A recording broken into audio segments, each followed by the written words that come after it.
الحمد لله رب العالمين. Ketika Rasulullah meninggal, Rasulullah meninggalkan dua, yaitu Al-Quran dan Sunnah. Jika kita mengikutinya, kita selamat. Terus kenapa kita masih berbeda pendapat? Bukankah kita mengikuti Al-Quran dan Sunnah? Iya, karena yang diikuti bukan Al-Quran. Makanya tadi kayak seperti perkataan Imam Syafi'i, karena tidak ada dalil menurut Imam Syafi'i. Imam Syafi'i tidak sedang membawakan dalil. Kalau ada dalilnya jelas. Iya. Dalil itu ada Al-Quran, ada hadis. Kalau cuma Al-Quran saja kadang-kadang belum bisa difahami. Harus ada dalil hadisnya baru bisa difahami. Kayak seperti tadi pendapatnya Imam Abu Hanifah, ya, tentang menyentuh tadi. Apakah benar-benar menyentuh? Enggak. Hadisnya jelas. Rasulullah pernah disentuh Aisyah, tidak ada perintah untuk berwudu. Rasulullah tidak berwudu. Jadi jangan cuma cukupkan Al-Quran, kita pakai Al-Quran, dalilnya Al-Quran, hadis ditinggal. Ini bahaya. Pokoknya harus dua-dua lengkap. Kenapa Al-Quran, hadis sudah ada ditinggalkan kepada kita, tapi kita masih berselisih? Karena tadi ingat, kita harus paham ya, Al-Quran semua tidak ada yang berselisih. Pokoknya Al-Quran sepakat, itu nggak ada perbedaan. Dia disepakati ulama, ini hujjah yang pertama. Adapun hadis, hadis itu oleh para sahabat diriwayatkan berbeda-beda. Bisa jadi hadis ini didengar oleh sahabat Abu Hurairah, yang lain nggak dengar. Bisa jadi didengar Abdullah bin Umar, Abu Hurairah nggak dengar. Bisa jadi Abdullah bin Zubair dengar, Abdullah bin Umar nggak dengar. Bisa jadi hadis ini dengar Abu Hurairah, tidak didengar oleh Abu Sa'id Al-Khudri, tidak didengar oleh Abu Hurairah misalnya. Bisa jadi hadis ini didengar oleh Abdullah bin Amr bin As, tidak didengar oleh yang lain. Bisa jadi didengar Abdullah bin Mas'ud, tidak didengar oleh yang lain. Oleh karenanya, ketika hadis itu sampai pada para sahabat, maka kita harus berlapang dada. Ada sebagian hadis yang tidak diketahui oleh sahabat. Contoh, ini nanti panjang pembahasan ini, ya. Contoh, ada hadis yang Abu Bakar enggak tahu. Ada hadis yang Umar bin Khattab tidak tahu. Hadis tentang apa? Tentang pembagian warisan. Itu Abu Bakar enggak tahu. Nanti ketika dia kumpul sama-sama sahabat, dia tanya kepada sebagian sahabat, baru dikabarkan, iya ada hadisnya. Baru Abu Bakar tahu. Kemudian Umar bin Khattab tentang hadis, kalau kita masuk rumah minta izin 3 kali tidak diizinkan, kita pulang. Abu Musa Al-Asy'ari pernah datang kepada Umar, ngetuk 3 kali, minta izin 3 kali, nggak diizinin, pulang dia. Lalu kemudian Umar nyusul, kenapa kamu nggak ngetuk lagi, nggak diulang lagi, mungkin 4 kali, 5 kali atau lebih dari itu. Kata Abu Musa Al-Asy'ari, beliau mengatakan, sami'tu Rasulullah, aku dengar Rasulullah bersabda, idza sta'dzana ahadukum thalathan falam yu'dzan lahu falyarji.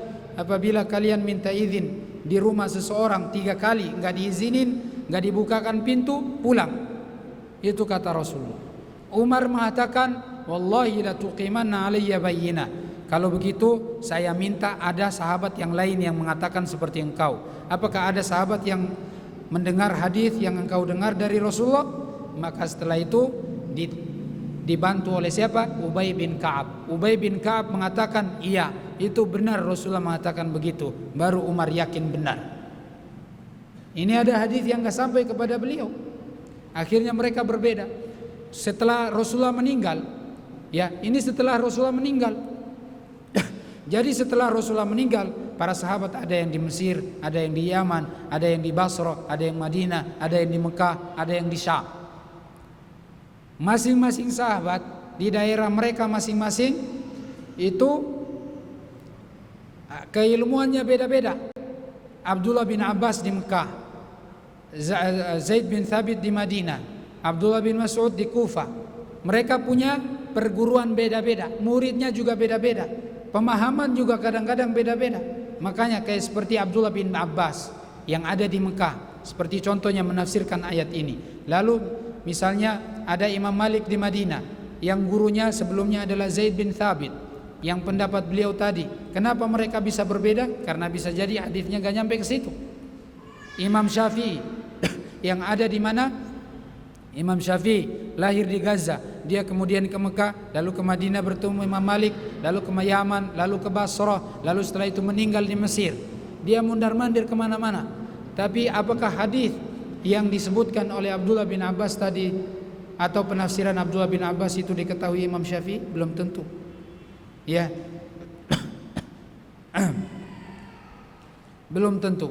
Jadi kita harus pahami, benar ada Al-Quran, ada hadis.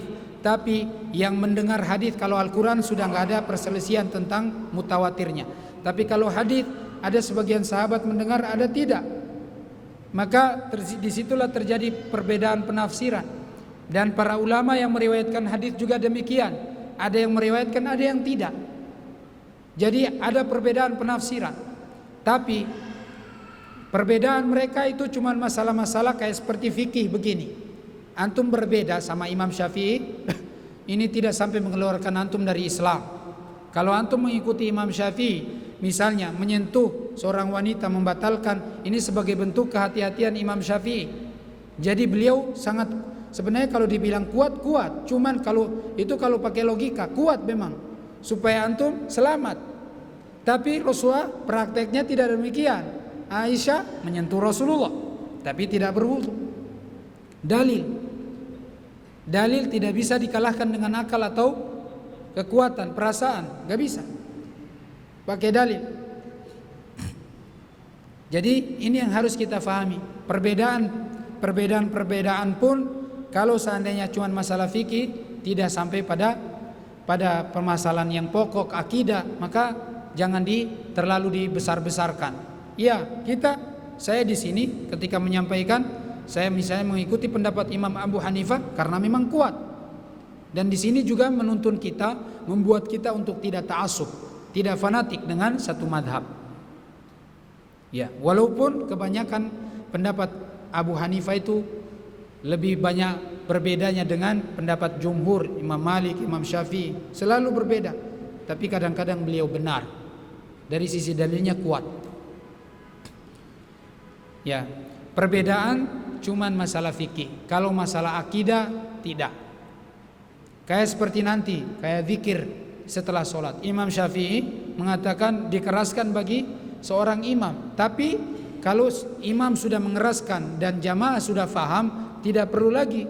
Karena sampai batasnya cuman ketika jamaahnya sudah faham, sudah tahu.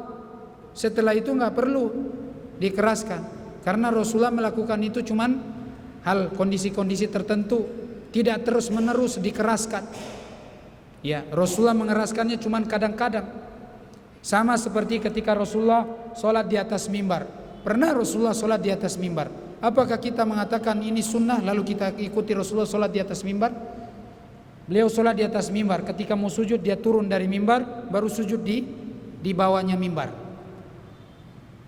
Itu pernah dipraktekkan. Apakah kita mau ikuti Rasulullah? Enggak. Kadang-kadang kondisi itu, ya, ketika Rasulullah melakukan sesuatu memang itu boleh kita sholat di mimbar, tapi tidak dijadikan itu sebagai sunnah yang rutin. Nah, kadang-kadang mau kita lakukan, kayak misalnya kita mau kadang-kadang dikeraskan zikirnya, silakan, nggak ada masalah. Tapi bukan untuk berjamaah. Ingat, bukan untuk berjamaah. Silakan semua keraskan zikirnya, tapi tidak untuk berjamaah, masing-masing. Dan tidak ada pembahasan zikir berjamaah. Pembahasannya adalah mengeraskan zikir. Ya, itu contoh. Ini cuma masalah perbedaan. Kalau Imam Syafi'i memahami begitu, yang lain pokoknya zikirnya sir. Silakan antum mau ikut Imam Syafi'i, silakan. Tapi jangan sampai kita saling benci, gontok-gontokan, enggak boleh. Ini masalah fikih. Ya.